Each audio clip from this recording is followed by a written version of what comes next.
Hi everyone. Today we're going to be talking about Night Train, which is a recent release. It's a 2023 film directed by Shane Stanley and written by C.J. Wally.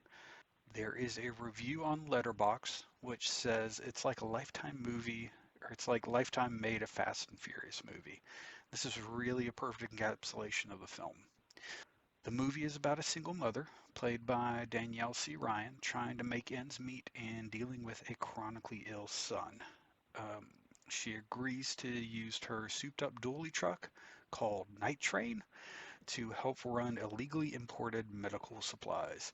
She becomes the target of the feds. The main protagonist is played by Diora Bard.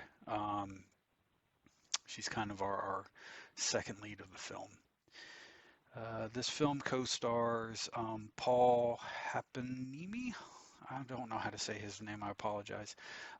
As Renzo Romeo, the lovable outlaw who helps our protagonist, Holly McCord, get drugs for her son. Joseph D. Reitman, the second most recognizable actor in the film, is Holly McCord's best friend and mechanic. Ivan Sergey is the Fed's somewhat corrupted boss who has some of the worst lines of dialogue in the entire film. Uh, and then Abraham Ben Ruby is the actual bad guy of the film and the most recognizable actor if you ever watch Parker Lewis Can't Lose or ER.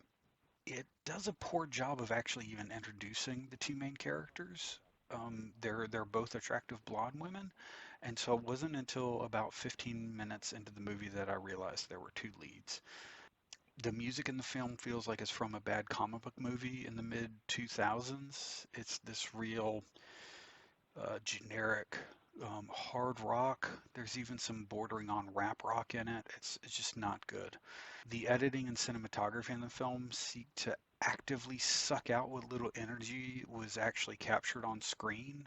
Some of the characters, or some of the actors, I should say, try their hardest to have some chemistry and have some, you know, they're doing their best with what they're given, and just it's just bad. All of the characters are poorly laden with tropes to an almost eye-rolling degree.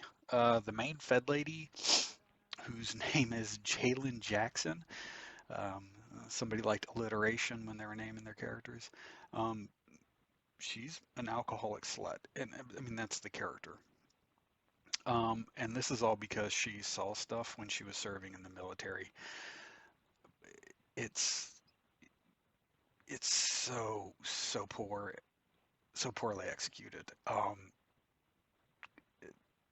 Then the Renzo Romeo character, so he's a smuggler with a heart of gold, because I guess they didn't think anybody had ever seen Star Wars. Um, Holly McCord is someone who's almost ruined their entire life because of her characteristics, but everybody keeps telling her that it's her strength. It's really, really annoying. And more to the main character, Holly McCord, I have a hard time feeling any empathy or sympathy for a lead character in financial trouble when they have a pointlessly valuable object they could sell to help themselves out. Um, the lead character has a dually truck that she could sell. They could buy used Camry, and with the money saved on gas, probably take care of their child's medical needs. But instead, we're supposed to care when this character makes bad choices and end up endangering their child by running from the law. So those are the characters, but the main gripe I have with the plot is that Holly McCord comes up with this idea that she's going to use her amazing truck, Night Train, to smuggle drugs for or it's not drugs, it's illegally imported medical supplies uh, for this cartel or whatever it is, for this drug dealer. And you get the impression that the medical supplies are already in America. They're not smuggling it across the border or anything like that. So they have to drive, basically take a 5 hour trip from wherever they're smuggled in up to Las Vegas because that's where the bad guy is of the film. The the issue with that is that they act like her coming up with this idea to drive them up there is revolutionary. um, because they're just always using planes. Which, if you're going to somewhere on the strip, it's not like you can land the plane there. You have to fly there to the airport and then drive the material.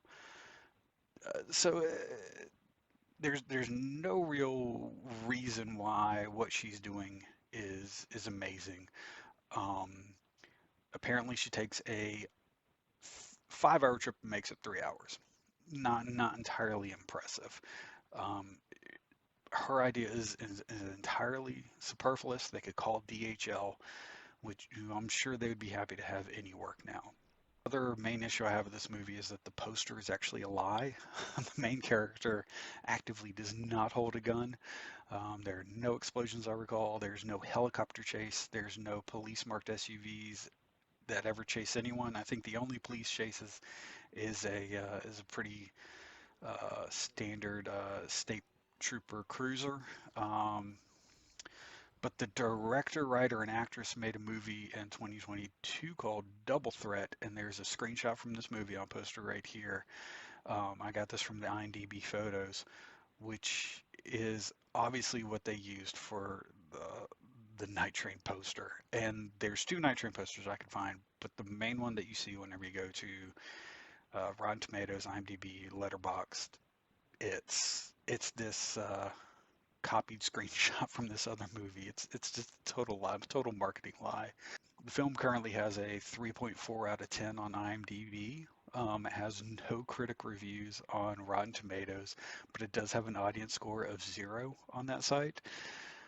I'm going to give it a 1.5 out of 5.